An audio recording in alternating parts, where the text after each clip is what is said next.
अभी जो आप ये बॉक्सेस देख पा रहे हो, मैं चाहता हूँ कि इसमें कुछ परिवर्तन करूँ, जैसे कि इसका हाइट, विड्थ और कलर, वो भी एक बार नहीं बार बार। तो ऐसे में फिर ये एक कॉम्प्लिकेटेड टास्क बन जाता है। हमें एक एक बॉक्स के CSS प्रॉपर्टी में जाकर के वहाँ जो इसका विड्थ, हाइट और कलर है उसे चेंज करना पड़ेगा बार बार, ठीक है। तो इस तरीके से ये एक जटिल प्रोसेस हो जाता है और अभी आपने देखा मैं इसे बहुत ही सिंपल तरीके से कर पा रहा हूँ। बस मुझे रूट सेलेक्टर के अंदर जाकर के वैल्यू डालना होता है, उसके बाद ये ऑटोमेटिकली सभी बॉक्सेस पे अप्लाई हो जाता है। इस तरीके से मुझे हर एक बॉक्स के लिए अलग से वैल्यू नहीं लगाना पड़ता, जिससे कि यहाँ पे बहुत ज़्यादा लाइन बच जाती है और साथ ही समय भी बच जाता है। और इसे हम कर पाते हैं रूट सेलेक्टर की सहायता से, जिसमें कि हमें बस रूट के अंदर वैल्यू डिफाइन करना होता है, उसके बाद वेरिएबल लगा करके हम उस वैल्यू को कहीं भी कॉल करा सकते हैं, जितनी बार उतनी बार, मतलब जितनी मर्जी हो उतनी बार, ठीक है।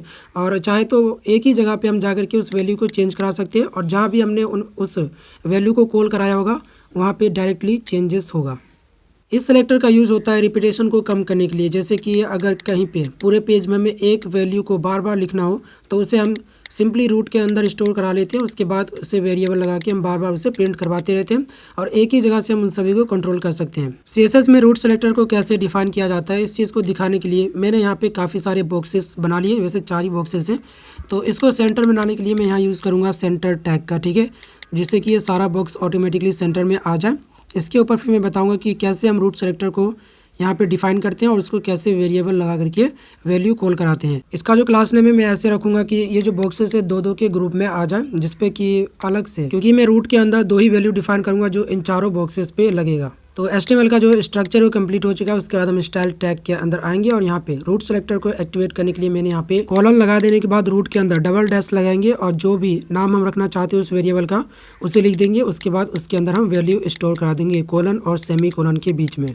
इस तरीके से ये वेरिएबल डिफाइन हो चुका है और इसके अंदर हम जो भी वैल्यू स्टोर कराना चाहे हम करा सकते हैं, चाहे तो इमेज हो, वीडियो या फिर फोटो, या जैसे कि मैंने यहाँ पे हाइट और विड्थ रखा है, ठीक है, कलर, मार्जिन, पैडिंग, जो भी हमें रखना हो इसके अंदर हम स्टोर करा सकते हैं। उसके बाद ये जो नाम हमने यहाँ पे लिखा है जैसे कि विड्थ, हाइट, इसकी जगह पे मैं कुछ और लिख सकता हूँ सीधा, जैसे W और H, हमें जो भी रखना हो।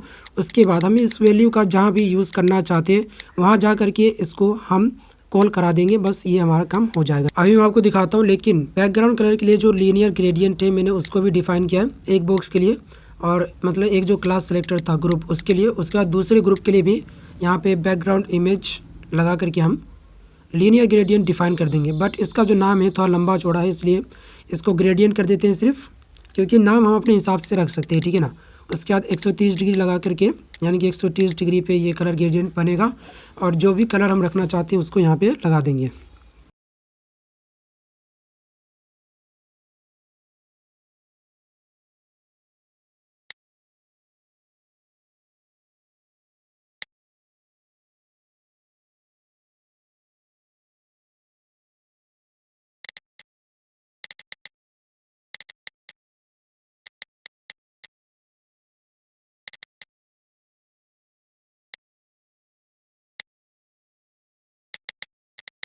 तो अब बारी आती है इस वेरिएबल को यूज़ करने की, जिसके लिए हम यहाँ पे बॉक्स सेलेक्टर का यूज़ करेंगे और यहाँ पे विड्थ खाली छोड़ देता हूँ, क्योंकि इसके अंदर हम लगाने वाले हैं वेर और फिर ब्रैकेट, और इन सभी को कॉपी करके मैं सभी के अंदर लगाऊंगा। इसके अंदर ही हम इसका जो नेम है वेरिएबल का उसे हम डिफाइन करते हैं, तब जाकर के जो हमारा वेरिएबल है यहाँ पे कॉल हो जाता है। ज़रा वेट करो, दिखाता हूँ कैसे होगा। पहले मैं ये जो ग्रेडियंट है इसे मैं कॉपी कर लेता हूँ दूसरे बॉक्सेस के लिए, और इसका जो नेम है उसे मैं ग्रेडियंट 2 कर देता हूँ और कलर दूसरा यहाँ पे लगा देता हूँ, जिससे कि इन दोनों में डिफ्रेंशिएट हो जाए। और मैं इसी की बात कर रहा था इस तरीके से। उसके बाद मैं इन सभी को यहाँ पे कॉपी कर दूंगा। इसके अंदर ही हम इसका जो वेरिएबल नेम है उसे लगाने वाले हैं। ये जो ब्रैकेट है उसके अंदर इस तरीके से -H, क्योंकि मैंने इसे शॉर्ट फॉर्म में कर दिया था ताकि यहाँ पे मुझे कम लिखना पड़े, क्योंकि 2 डिव का क्लास नेम बॉक्स है, इसीलिए यहाँ पे सिर्फ 2 ही बॉक्स पे ये अप्लाई होगा। तो बाकी 2 बॉक्स पे अप्लाई करने के लिए मैं इसे फॉर्मेट को कॉपी करूँगा और इसका जो बॉक्स 1 है, इस मतलब बॉक्स है, इसे हम बॉक्स 1 कर देंगे इस तरीके से।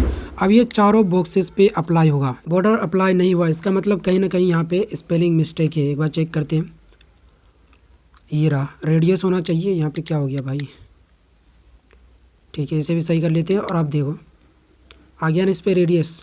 तो जिस चीज़ के लिए हमने इस पूरे फॉर्मेट को बनाया, यानी कि रूट सेलेक्टर के यूज़ को जानने की, तो अब बारी है इसके फंक्शनैलिटी चेक करने की, ये कैसे काम कर रहा है, काम कर भी रहा है कि नहीं कर रहा है। वैसे अगर वीडियो अच्छा लग रहा है तो कमेंट करके बता देना और चैनल को सब्सक्राइब कर लेना ताकि ऐसी ट्यूटोरियल और भी देख पाऊँ।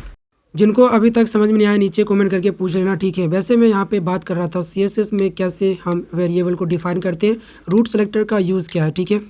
मिलते हैं किसी और वीडियो में।